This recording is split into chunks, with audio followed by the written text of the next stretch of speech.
Academy. I am muted. Yeah. Welcome everybody to another episode of Lunch Academy. This is episode 19, the Marcus Naslund episode. Sweet. I keep dropping these hockey bombs every single week. Shadi looks at me blankly. West Coast Express. Every single time. But I appreciate that I have a guest that finally recognizes I've been doing this every single episode. You know what's crazy? The first thing I thought of was Marcus Naslund when he said 19. Yep. Exactly. That's how Vancouver boys roll. You're die hard. Yeah. So I am Sam, your co-host as always, as star of the show. I have Shadi here with me. Hi everyone. I'm working on my hockey skills. I'm not. You seem more muted. You seem more muted today. We're gonna have to get those energy levels up. Yes. So why don't you introduce our lovely guest today? So today we've got Manny with us. Pretty fortunate, busy guy. So thank you so much for your time for coming in. Manny is the co-founder and CRO of Daily Hive. And Daily Hive is actually Canada's leading hyperlocal digital publication, which is amazing. Congratulations. Thanks. And thank you guys. Did your research. Yeah, I think you guys reached over 3.1 million readers. 4 million now. 4 million? Oh my God, I read this morning. Stats. Sorry, our stats guy. In 4 hours, they just came. Sorry, we're just going too fast. You're going so fast. Manny is also a local entrepreneur and investor. So tapping into all the hot industries in Vancouver, and I'll let you talk a little bit more about that later. But yeah, that's the lowdown. Sweet. So we're gonna get back to Manny in a second, but since this is your first time on the show, we're known for a couple of things, and really this goes back to the culture of being a Vancouver podcast. And there's two things that people love about talking about in Vancouver. Can you take a guess what those things are? Talk about the weather and talk about real estate. That's a close third. So we always do a weather report, even though it's always like late. Yeah. And we always have food. So give us the weather report first. The weather report, best weather report in Vancouver, by the way. So for everybody who needs accurate weather reports, please tap into Launch Academy. Today it's sunny. It's really nice out. Did you wear a jacket? I didn't wear a jacket. I just showed up. You could. Thin jacket, layers. Gonna have some more sun this weekend and then a whole week of rain. So suck it up because it's gonna suck. Next week is rain? Next week is all rain. But this weekend is nice, so enjoy it. That's the weather forecast. Great weather forecast. Oh, man. Enjoy what you have now. Live in the now is the weather forecast. So it looks like we're not seeing what's on screen here. So I'll better do my best to describe it as our technician works out, and I'll kind of sneak out to the back. But it was my turn to bring you food. So to go back into the history, now that we have like 19 episodes, we do have history. This originated around this podcast itself, originated around this office chat that Shadi lives a very healthy lifestyle. As you can tell, she goes running, she eats healthy, she eats all the yogurt and hemp and whatever. I do not. So the point of the podcast originally was we were going to feed each other really weird crap. And it's evolved into hopefully something a little bit better. Right. And so now anytime we have a guest on or anytime we have an episode, we always want to, bring something interesting for our guests to eat. So it was my turn this week. I was at a coffee shop in Coquitlam. That's very, very far away for Shadi. Shadi's never been to Coquitlam in her life. Like, it might as well be like Moscow. I think I have been to Coquitlam. I think you're going through. I actually think she's going to hit like some obscure city in like the middle of Spain before she goes to Coquitlam. Like, that's how rare I think like her go. She may never go. I hear great things about Coquitlam. That's safe. Anyway, so I was at a coffee shop and it was called Standing Egg, and I saw this and I was like, it's safe enough that Shadi is going to like it. So also, what we had no idea what the dietary restrictions were until I took a chance, but I mean it's dessert. So for those of you that are looking or can't look, they are cartoon themed macarons. We have a Tigger, we have Cookie Monster, we have Elmo, we have Minions, we have I think that's like a green Hello Kitty. They look way too cute to eat. But the cool part about this, and then we've seen themed food before. It's nothing that new. But the cool thing that was like I got to get this on for the show is they're actually flavored. Okay. Like so, each of those are different flavors. Interesting. So give it a shot. I'm gonna pop over to check out where our video screen is at. But do we have to guess the flavor? Yeah, do your best. I do have it on my phone somewhere. So take your pick, whichever one looks the best for you to eat. Cookie Monster, of course. What's the name of this dude? It's like he's in Winnie the Pooh, right? Tigger. Tigger? Is that Tigger? I'm gonna choose Tigger. Is Tigger pink? I can't believe how fast you answered that. Yeah. Just like on it. You don't know Tigger? Yeah. What's wrong with you? And you haven't been to Coquitlam before. Wow. I didn't watch cartoons until I was like 13. Okay. Looks pretty good. I have no idea what flavor this could be.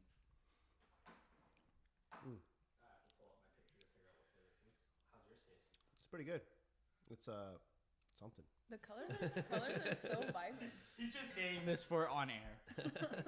Try not to offend me. It's like, what are you guys feeding me? Oh, good. So give me a second. This is live. I'm gonna pull up the flavors. So Cookie Monster is hazelnut. So if you had a What's nut, this one? nut allergy, this is going to be a very different episode. What was the EpiPen? Which one did you have? The Tigger one? Yours is really interesting. It's passion fruit milk chocolate. Oh my god, I would have never guessed that. I don't think of the things to guess. Not Imagine exactly if I there. did, that would be badass. It's really good though. Yeah. So I thought initially that Standing Ed made these things, but my wife was telling me, like, oh, there's actually like someone in town that actually designs all these and I guess sells them to bakeries in bulk. Awesome. So I know there's another place, I think it's called Crackle Cream, and they also sell something similar. So Shout out to whoever makes these. So it might actually be like the same batch. So I don't know if the cameras work, I but don't- I'm I pointing don't- at it anyways. I don't think they can see it, but Okay. they're gonna have to. Moving on. We'll have to do it by ear. But going along, like we got Manny here, and we're really excited to do that. It's been a while, so we've been kind of planning this for a while. Newsflash: we do plan for these podcasts. Yeah. Most of it is ad hoc. Some of it is planned. But like of course, like we want to go dig pretty deep into how Daily Hive started. I know for myself, I recognize it as Van City Buzz. That's the good old days, right? Like that just tells me that I'm old, and like Shade was in like high school somewhere in Victoria or something like that.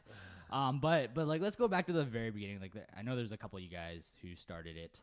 What kind of triggered, I guess, back then the Van City Hive, and did you guys have media background, or what was it? What's the story? Yeah, it really, to be honest, it just started as a passion project and a hobby. We were sitting around playing video games. It's something that we do on a weekly basis, just to always reconnect. We grew up together, myself and Carm, and I was like, hey, Carm, you want to start a blog? Blogs were becoming popular back then. Yep. And he goes, yeah, sure. What do you want to write about? I'm like, I don't know. What do you think? He goes, let's write about Vancouver. And then we just started, and it was more opinion-based before. We've had to take a lot of those articles down since they wouldn't apply today.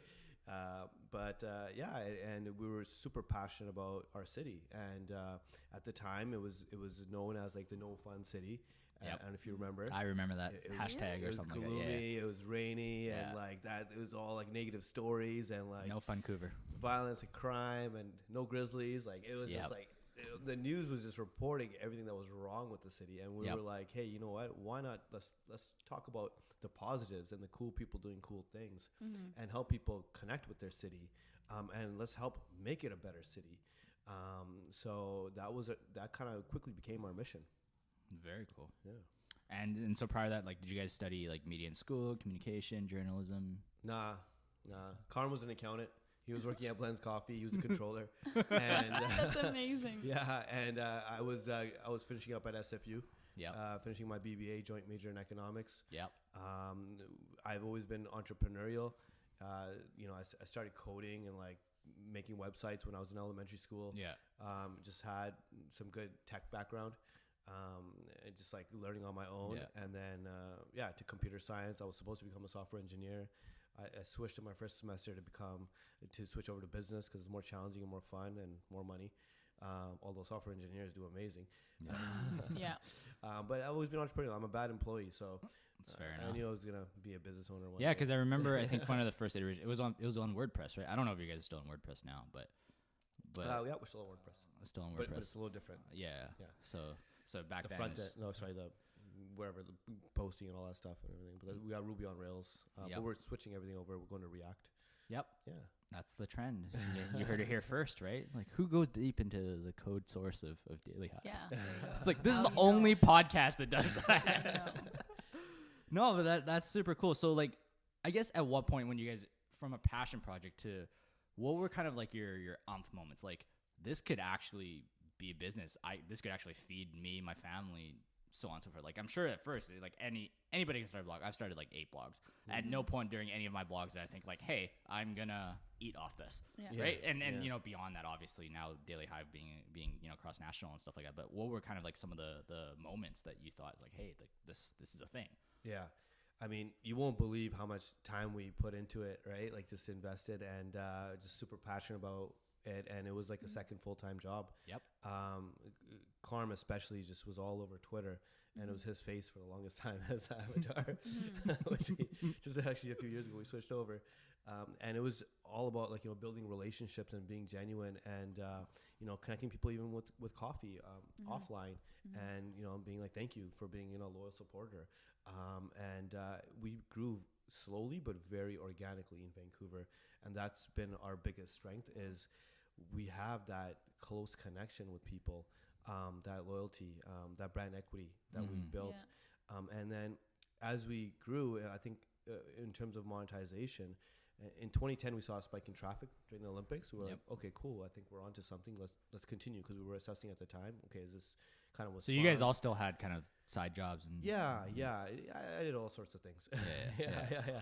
Like, I was doing pizza delivery while I was in university and even after for a little bit. And I was just like, you know, let's focus on the business type of thing. Carm was at Blends Coffee. He's 4 years older than me, so he had been through school and everything. And then like 2011 was a Canucks playoff run. We saw some good traffic then, and a lot of the mainstream started jumping on social media. Facebook became more popular as well, and then in 2012 we started focusing more on news stories and informing people, because what we realized was people were coming to us for all their information.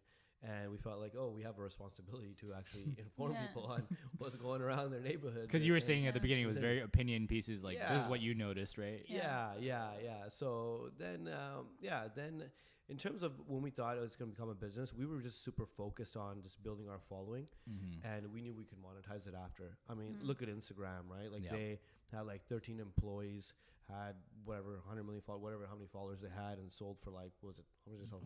1.4 bill. 1.4 billion, right? Had zero revenue, right? But it's easy to monetize Instagram now, as you can see. And so we knew it was just about, you know, different ad placements and, you know, selling content and all that. And we had seen like that brand equity, as you said, building that.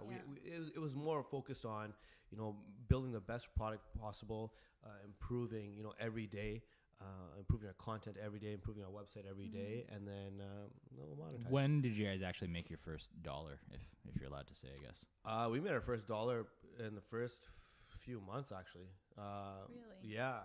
So we put up a fake ad, which attracted other ads.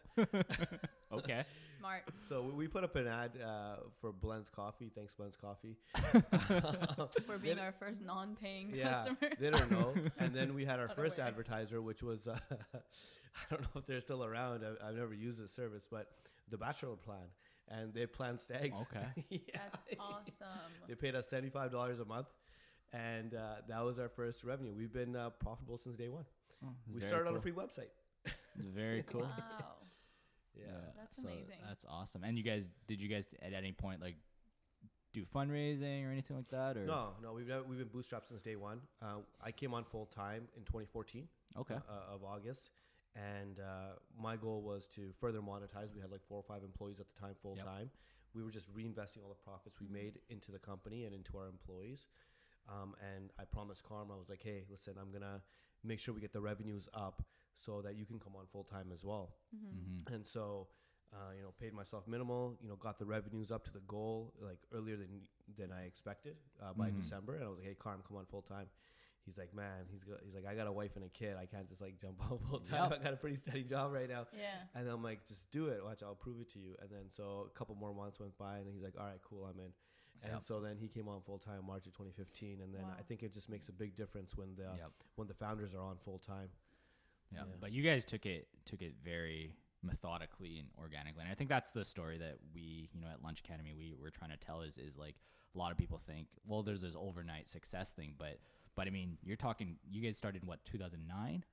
And 2008, and it was July. What would you just say 2014 before you were like this is all I'm focusing on. Yeah, we didn't pay ourselves for 6 years. You can say. Yeah. So that's an incredible story that I think doesn't get enough light. You get what I mean? Like people think it's like you just drop everything and you go do it for 6 months and away it goes. But if you want to build something lasting, and in your case completely bootstrapped, that's not an ordinary timeline, right? Yeah. So what about going from Van City Buzz to Daily Hive? Like, and I guess the push for that was really like you didn't want to just be Vancouver anymore. You were going. So before we switched over to Daily Hive as our brand name, we actually had expanded to Calgary as Calgary Buzz, and I knew it was going to be an issue when it came to having different brands in different cities, just in terms of when it comes to the extra marketing costs, the admin, the layers, offices, and all that. Scalability, I mean, you got to go with one name. And so we decided it was tough. We had built so much brand equity in Van City Buzz. Yep. It was like, we walked around in t-shirts with Van City Buzz. People, I had to stop wearing my t-shirt, my Van City Buzz t-shirt, because everyone would just be like, "Oh shit, Van City Buzz, you work for Van City Buzz?" I'm like, "Oh yeah." You got every once in a while you can get that retro. I'm like, I'm the street team. So then we made that decision. It was a business decision. And still, after 2 years, after we had switched over to Daily Hive, people were still calling it Van City Buzz and coming up to me like, "Hey, how's Van City Buzz going?" But it's pretty awesome to know that you've built like a brand awareness so strong that it's hard to switch over. Like it's almost like a good sign that's annoying because now you want it to be gone, but it was a good problem to have. Of course, we still got it trademarked. Who knows? Maybe we'll bring it back one day in some sort of other form. Sort of retro. Yeah. Was there, internally, especially like between the founders, was there some kind of like turmoil? Like, dude, no, like Van City Buzz is our baby. Like, why would we get rid of it? Hard. No, because we're both like business people. Yeah. So there wasn't really no emotions. There definitely was like back and forth from both of us. Yeah. So I was like, okay, should we do it? Should we not do it? Should we keep Van City Buzz, keep the rest Daily Hive? What do we do? And then like there's other things too, like SEO. Like we lost all of our SEO. Oh, yeah, that's harsh. And so rebuilding all those inbound links and everything, like it took time, and we were on Google News. We were doing really well with Van City Buzz on Google News, high up there in the searches. So it took a couple of years to get back. Back. Yeah, it's crazy. That's a big move. Yeah, and that's a big pivot. And people don't think about that. It's just like a simple name change, but I guess in your industry, that's massive. And you've now like sort of opened up like different brands within your brands, right? Because when you go onto your site, like publications are like and those like actual brands and those logos, like when I go on, I actually recognize them as like I feel like they're their own little brand, you know. So you guys have done really well into actually monetizing that and making it so that you can have multiple brands, and just increases your brand awareness overall. Yeah, thanks. Yeah, and we're starting to notice that as well from the public, where it's like, hey, how do I get on Dished? Right? And that's our food category. And yes, it's one of the most popular. I would imagine most popular channel that we have. And then we have Urbanize for real estate, which is really real estate focused, of course. And then we have Venture, which we just launched, which is focused more on business, tech, and finance. Cool. So awesome. That'll be good. We want to really push a lot of local tech content. No, that's awesome. So drawing back a little bit, I think one of the things about that I love about Daily Hive is even when you entered the market, there was some very clear what we call 900-pound gorillas in the market. Postmedia, Globe and Mail. I don't know all the names, but obviously they were all there. All the reasons not to do it. Yeah, like there's a million reasons not to do it, and especially like you mentioned, like to Carmen's a wife and a kid, right? Like that's not an easy just wake up and decide to do decision. Like what kind of advice do you have, entrepreneurs not necessarily in print or whatever, but they see like the Microsofts or whatever, like what advice do you have for those guys that know they have known entities in the market that they're competing in? Yeah, I mean, when it comes to a lot of those 900-pound gorillas, like especially in the media business, they're just so traditional, and they have just so many layers, and just they have unions and all this, and it's actually, in retrospect, it's pretty easy to break into those industries when there is so much of that bloatedness, and you as an entrepreneur, you're much more agile, and you can switch your business strategy in a day. Whereas a 900-pound gorilla, it'll take them months, right? They got to go through freaking planning and multiple approval processes, and then got to go to finance and this and this and that, right? Whereas as an entrepreneur starting up, you can like just switch just like that. And we never had a plan. Like we just like recently started developing plans as we've gotten bigger, because we want to make sure like obviously our employees are taken care of, but we just went on instinct, to be honest, for a long time. And it was just like, okay, this is not working, switch to something else, right? The whole fail fast thing, whatever.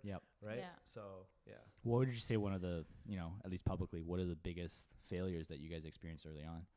I don't know. We've had so many. Nothing's been really big. It's just like sometimes, I guess maybe more.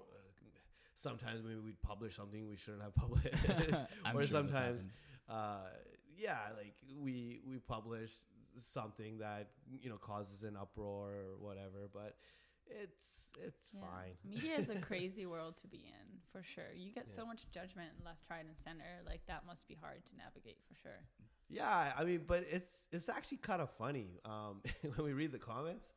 On Facebook, and people are really funny on the internet, and that's a nice way to say it. I think I would put up the gifs. We'll just say it's not funny. There's people that were we reposted an article. We did this a few times, and they would put up this Back to the Future gif, like, oh, I've seen this post before, right? And another patio post. That's so funny. Yeah, that's funny. That's awesome. What would you say? You said Dished is your most popular. What do you think that like after Dished, what's the most popular kind of thing that what are people reading? Yeah, like right? what do people care about? Because we know people like food. Yeah, food is like big, and that's never gonna change, right? Like people eat. Isn't it crazy that food just like runs the world? Apart from it being vital, like I'm thinking. You mean like our body? like where should going with this? Yeah, no, but like look beyond it being something that we need to survive, and just the culture of food and the industry that it is in itself, and how far it goes back. Yeah, it's crazy to think about. It's the most saturated industry, and yet it keeps just like growing and merging and there's so much fusion happening that I'm just like going to this like Japanese Mexican restaurant. I'm like, I don't know what's going on anymore. People gotta eat. Yeah, right? like gotta eat. And Vancouver's actually had some pretty exciting options over the past few years, especially of new places opening up, new different types of cuisine, and better quality, and different types of ice cream, and like these different fads and things. So beyond food, what are things that are getting read a lot? Beyond food, would probably be news. People do want to be informed. Is there any particular type of news or weather? so we're bang boring. on.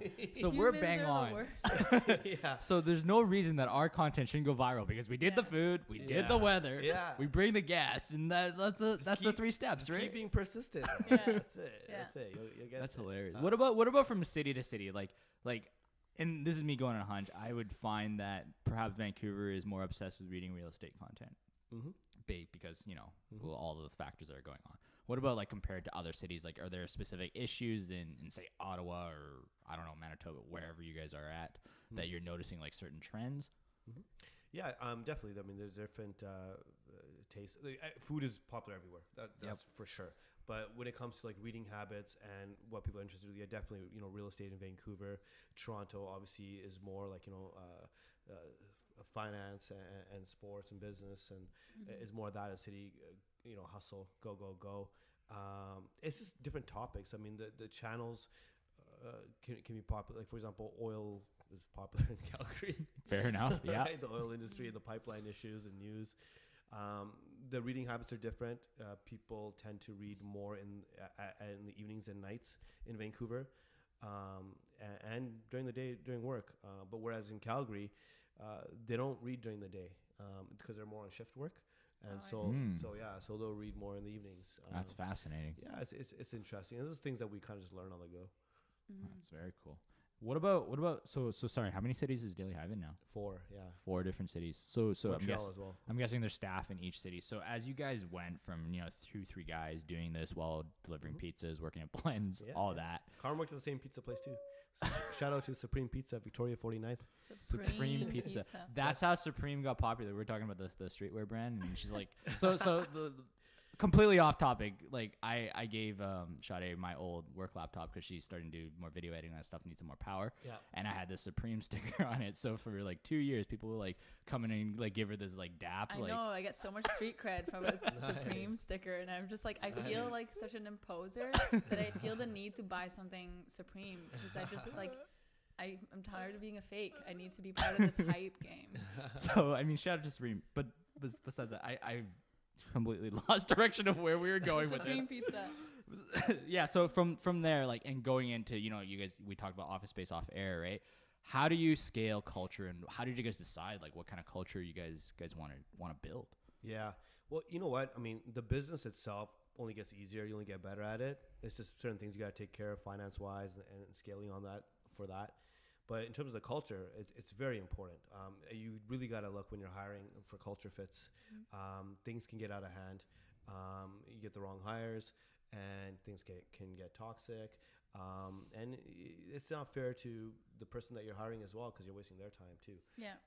So you got to really make sure that it's a good fit. And scaling wise, you got to give autonomy for people to grow and make their decisions and become managers. And trust. Like before, we used to know about everybody's performance and how they were doing, and if they were hitting their goals. And now we have to rely upon obviously the middle management, and how they're performing and how their teams are hitting their goals, and give them the autonomy to hire and fire. Scaling wise, you gotta just really be careful of not hiring too fast. I've seen other companies, hire too fast, and we've been guilty in the past as well, just getting a little bit too bloated and like, oh snap, like we got to make sure our revenues catch up and exceed so we can take the next step. So you got to be, you get a bunch of money coming in, don't just hire right away. Just have a thought process behind it. Fair enough. For sure. Enough. And if you hire the right people, like they'll step up to the plate if things get like very, very busy in that transition period of kind of adjusting the size of your team. Yeah. So I feel like some founders are scared that they won't be able to handle the workload. Yeah. But if you trust your employees to like go above and beyond in the meantime, you should be good to go. And sometimes it's much better to pay $10,000 or $20,000 more for a role and get someone more senior and experienced than to be cheap. And hire a couple and of get people. Like half the body or half the performance. Yeah, totally. Fair enough. Switching sides a little bit. So you mentioned the venture arm that's brand new. Right. So I know you're an investor in yourself as well, but talking specifically about Vancouver and specifically the tech sector of business, what do you see as its prospects, or what are you not seeing, or what do you think it's missing? I think Vancouver has a lot of potential. I think it hasn't gotten to the point where it can be, not even close, but we're definitely seeing some promising events taking place and things happening. I think that Vancouver, it's very interesting how different it is from, let's say, Toronto, and the West Coast in general is. Vancouver is a new venture city for sure. A lot of ideas come out of here. People are more creative. Everyone here usually has like a side hustle, very enterprising, sometimes just to survive. Yeah. All right.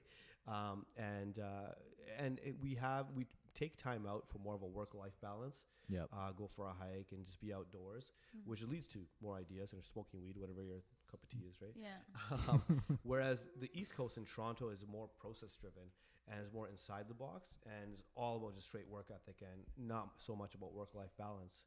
But I think if you can combine the two, it can lead to that, mindfulness, but also that work ethic, which can become, very powerful. So I think in Vancouver, unfortunately, we see a lot of companies that exit, and then you see the you never see the founder again. You know what I mean? Yeah. They buy a boat and they fuck off. Like they're gone. Yeah. You know what I mean? But, like, They're got done. enough money to just like chill on like a modest lifestyle for the rest of my life. I'm Yeah, gonna go yeah. there. And so like we need more unicorns in Vancouver. We need to step it up with the ecosystem. We need more leaders. Like we People to put it back in. people to put it back in and reinvest. We need, more unicorns that actually pay their employees well, as well, so that they have a little bit of capital to invest in projects. And I think capital is definitely one of the biggest weaknesses in Vancouver as well. I mean, even when it comes to like corporate sponsorships for, like, let's say New Year's Eve, the fireworks, which we founded, it's so hard to get sponsors in the city for such a easy, like, awesome event where they get so much brand recognition. And so capital for investment into tech companies as well is so difficult. And I hope that changes. I mean, we do have Apple and Amazon coming in on that Georgia corridor there, and you're starting to see some more office buildings planned and pop up around that area. I think that area is going to be really special. Microsoft is already there as a great anchor as well. I'm excited to see that happen for sure. Yeah, there will definitely be a lot of growth in that area for startups as well. So that'll be exciting over the next 5 years or so. So there's promise. There's more promise for sure. But it's just that we need more people to reinvest within the startup scene here. Yeah. And then so that's actually a good pivot as well. Like you're an investor yourself. Like what do you look for in what you're investing in, and what led you to choose in the companies you've already invested in? Yeah. So I invest in, again, it's cliche, but like people, right? Are they going to perform? Are they going to execute? Yep. How hungry are they? How much blood, sweat, and tears are they able to put in? Are they willing to put in? Let's go with that. And I've invested in several companies, not only just in tech. I'm really proud of the companies I've invested in and the relationships built. Some of them, like with the share shed, I invested in that. They exited. Daniel, right? Yeah, Daniel. Yeah, That's awesome. That was awesome. I invested in Nude Vodka Soda. Sweet, I know those guys too. Yeah, I love those guys. So 2 years ago, they're good friends of mine. So I invested in Nude Vodka Soda, and you've seen that just blow up. Yeah. And we had like a partnership with Daily Hive as well to really get it to the masses and build the brand. G-Pack is these pods for like coffee. Okay. And 100% biodegradable. Cool. Yeah. So I saw them. I think at a BC Tech or something. Yeah. Those guys, So right? invested in them years ago. So at some point they're gonna go public, I hope. Waiting for a liquidity event. And then Victory Square Technologies, invested quite a bit in them as well. They got like 23, I think 24 now companies in their portfolio. Yeah, they're doing well. They're insane. They're fundamentally really strong. Their stock price sucks, but it'll get there. It'll slowly, hopefully, reflect their true worth, which is a lot more than what it is right now. Cool. So for startup founders that are out there today, maybe they're pre-seed, maybe they're just in their basement working. What advice would you have for them? Just to word of encouragement or whatever. Speaking from someone who's literally been in their steps. I mean, I can't think of more entry level than pizza delivery. So it's like it's a grind for sure. So like, what advice would you have for those guys? Yeah, I mean, you just gotta keep grinding, and you gotta be able to let go of ideas that are not succeeding, and pivot as necessary. Sometimes it could be drastically, and you gotta be persistent. You just gotta get over those humps, right? There's gonna be obstacles along the way. There's gonna be adversity, whether it be with your company or whether it be in life. And it's intertwined, especially as a founder. It gets lonely sometimes as well, right? So definitely having relationships with other founders as well, talking about business and the struggles, having a mentor or a few, just being around just that culture and the scene where you can share those ideas. But you get shit done, right? As Launch Academy says. Yeah. He literally did another infomercial for Launch Academy without saying your name. So thank you for that. Yeah. Come hang out at Launch Academy. That's what we need to do. Or I guess one last question from me, and I'd be remiss if I didn't ask this. What about in terms of in your expertise leveraging media, PR? Because I know there's a lot of founders that it goes both ways. There's founders that like, you know, they get their first dollar and they're like hitting Daily Hive, hitting Province, everybody up. It's like, dude, I got my first dollar. Write a story about me. There's that. And then there's the wait a sec guy. Like every milestone they hit is like, they don't, oh, it's no big deal. I'm just going to keep it to myself, organic, and not really celebrating and, you know, leveraging media. Right. So where do you suggest for founders to stand? Like, how do they use media effectively and properly? And I guess even for people pitching you guys stories, like what goes through your mind, especially like they want an article on venture or something like that, right? Like what goes through, what should they have ready? Yeah. I mean, since capital is so scarce, right, in Vancouver, you got to be very careful in terms of how you spend it. Marketing is the most difficult thing to tap into when you're a founder of a startup. And when it comes to media, depending on obviously what the product is, you got to go in. I think you really got to build that relationship. And hopefully you can just get, you know, an article done of some sort of exposure by just providing, you know, either an inspiring or an amazing story, which is at discretion of whoever you're speaking to, or maybe you slip in some free product, right? And that works. And maybe sometimes it's like, hey, listen, I don't have a lot of money. This is all I got budget wise. Yeah, help me out. You know? I'm a startup founder, and this is all I got, and hopefully you guys can do something for me. And on the Daily Hive side of things, we do take equity in companies as well in exchange for marketing services. Really good on the B2C side of things, like we've seen with Nude Vodka Soda, of course, right? And we got some more products on the way, which stay tuned. That's awesome. But we will have some series as well too, like hopefully bring some old ones back, like small business profiles and Vancouver entrepreneurs and Toronto entrepreneurs and all that. Cool. That's awesome. So I think wrapping things up, Sade, Manny, any announcements from you guys? Well, for you, is there anything you want to shout out, anything that people should know about that's happening right now in your world? Shout out again to Supreme Pizza. Seriously. But other than that, I'm moving to Toronto. What? No. Is that breaking news again on our podcast? Yeah. Hey, listen.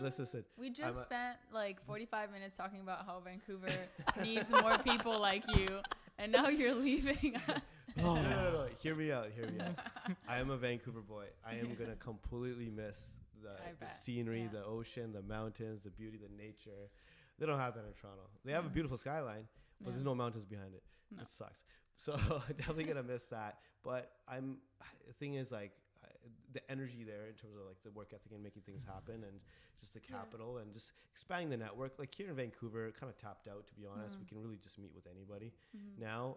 It's like, okay, we gotta kind of spread our wings, and Toronto should be funding our entire business, if not more. And so I need to be there as a chief revenue officer to really ramp it up on the business development side of things, for that, and also for networking. And hey, our headquarters will always be in Vancouver. That's really exciting, though. As long as Carm, myself, and Farhan own Daily Hive, we will always make sure that, you know, the headquarters are in Vancouver, because we're Vancouver boys first.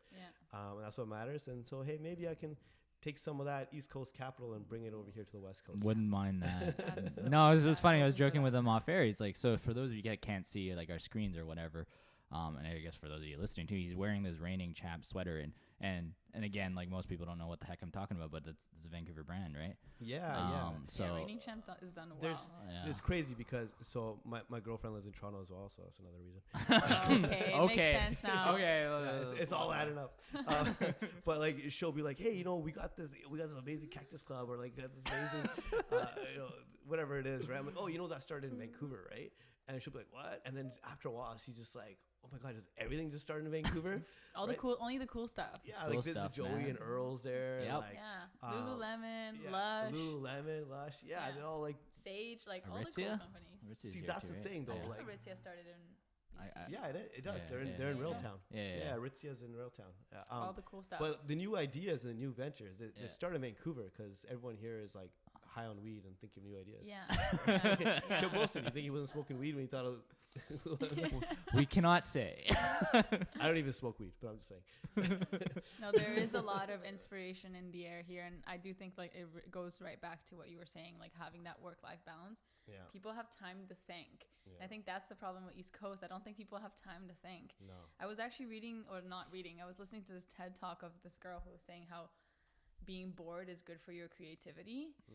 And so you actually like need to spend time with nothing to do and allow yourself to be bored, because then your mind is like really trying to come up with something to think about and will create new ideas. And she got this like all her best ideas, and she's like a serial entrepreneur, when she was pregnant, and when her kid was like from 1 to 3, because she was at home, and she said she was like the most bored in her life with her baby by herself, and she thought of all these ideas. Yep. And so she has like this whole thing, and now she's like put studies into it, and I totally believe it. And I think Vancouver people have time, although they're like no, they allow themselves to be bored, even though they're like have like all these things to do and are overly ambitious with their time. They'll go on like a 4-hour hike by themselves where like all they have is time to think, you know? Yeah. I've solved so many business problems just through like meditation or walking along the seawall or going for a hike. Like it's really important. Yeah. Allow yourself to be bored, people. Cool. So Yeah. you gonna follow up that announcement? I'm moving to Toronto. You came from the east. No, I was in Montreal. I miss Montreal. No, a couple announcement on my, well, not a couple. I have one announcement. We have an event coming up. We're going to do a PR growth hacking launch talk on April 10th. So go on our website, look it up, sign up. We're going to have Kathleen Reed, the managing director of Switchboard PR, doing the talk and talking about everything PR. So should be pretty useful for any entrepreneur or people just working on their companies, because you want to talk to guys like these guys. You got to get through that PR thing. So if any of what you guys have, what we talked about, has resonated with you, and you want to get more nitty gritty, April 10th is going to be the place to be, just to get some more. We're talking very high level, obviously. Don't spam him after with your million pitch ideas, but go to the event first, and then we'll talk afterwards. There you go. For sure. And I guess for me, like we're always looking for new members. So if any of what Manny's described resonates with you guys, we take in Launchpad members every single month until we run out of capacity. We're also definitely working with a lot of international entrepreneurs. If there's anybody international looking at coming in here and relocating themselves to Vancouver, so reverse Manny. Send us an email, go on our website, just maple.launchacademy.ca. Have a quick check. It doesn't hurt. There's a lot of different, very beneficial reasons to be in Vancouver, as Manny suggested. And it's not just about weed. There's a lot of business decisions too. Ideas, new ventures. And speaking of weed, by the way, again, but do you see how Toronto has stolen like our cannabis? Like that's West Coast. Yeah. So many offices now, the headquarters are like in Toronto because they got the capital. They've been snatching up the companies here in BC. But we got the goods. Yeah, we got the goods. I don't know how to wrap this up, guys. I did want to mention, before we do wrap things up, a shout out to all of our companies who've made it onto the Ready to Rocket list, which is amazing. I think we've got like 5 alumni. Five alumni. There's at least 5 alumni and at least 3 to 5 current companies that are on there. Yeah, and one of them is our startup visa company, which is so exciting because to have just gotten here in like, I don't know, how long did ClickSitter get here? So just so Manny gets caught up, ClickSitter is one companies that I probably chatted with year and a half ago. They have the biggest babysitter app in Brazil. Babysitting is a huge problem in Brazil because everybody's working insane hours, so they need people to watch their kids and stuff like that. And babysitting is actually a new concept in Brazil. Like they usually have nannies or families and stuff like that. Just like ordering somebody to come in, watch your kids, like the safety, the security, all that. It's a big issue. And so they're the biggest babysitting app in Brazil by far, and then they've decided to move to Canada and kind of extend their services here. And so when I talk, it's a husband and wife team, super sweet family. So we were able to help them, get settled, get incorporated in Canada, settled here. They're pitching all the time. They're winning pitch contests all the time and all over the place. And they just got named one of the next Ready to Rocket companies. This is insane. They've only been here for like less than a year. They've been here less than a year. They don't even officially have their PR yet. At least as far as I know, right this moment, should be getting it in the next month or two. But that's what excites us, right? And you guys mentioned being bored. The program that Clicksetter went through, Maple, came out of us being bored.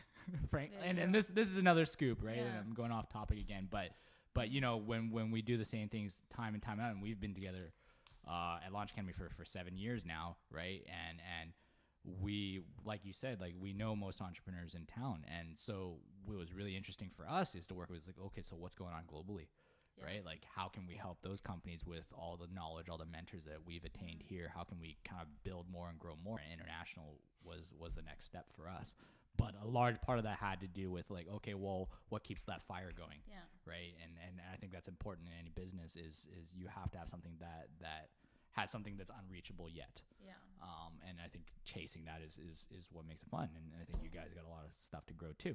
And we need to work together in Vancouver. That's the other thing, right? Like, as big advocates of Vancouver and the scene here, we need to make sure that we combine forces, whether it be on the marketing side of things, whether it be through Launch Academy and everything, just putting it together. We need more headquarters in Vancouver and build upon the ecosystem. For sure. Cool. Thank you guys very much. Hope you guys enjoyed the food. There's still a couple flavors left if you guys want to do that off air. But who's coming up next? Who's coming up next? I think we have a Jay from Eventbrite who's coming up next. He recently exited Launch Academy alumni, built a very, very successful events company. Nice. Now exited to Eventbrite, and I think he works there now. So we'll be catching up with him in a couple weeks. We're super excited. That's gonna be our 20th episode. We weren't sure Ray was gonna let us do the second episode, so this I guess it's a mini milestone. We'll bring some cake maybe or something to celebrate. And so we only have 2 episodes left until we wrap up season 2.